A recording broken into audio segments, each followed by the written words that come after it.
ایک بہت ہی گناہگار شخص حج ادا کرنے چلا گیا۔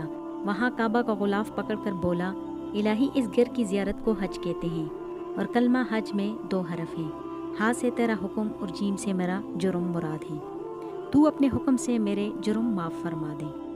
آواز آئی، اے میرے بندے، تو نے کتنی عمدہ مناجات کی۔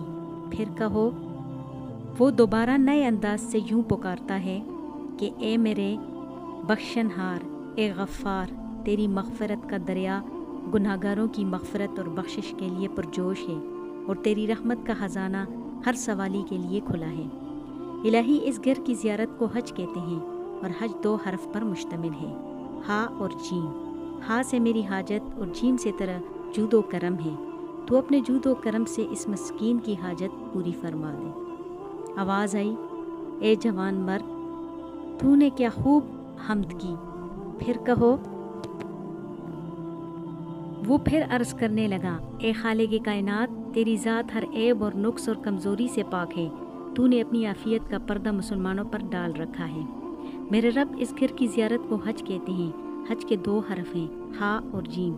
ہا سے اگر میری حلاوت ایمانی اور جیم سے تیرا جلال مراد ہے، تو اپنے جلال کی برکت سے اس ناتواں ضعیف مدے کے ایمان کی خلاوت کو شیطان سے محفوظ رکھنا۔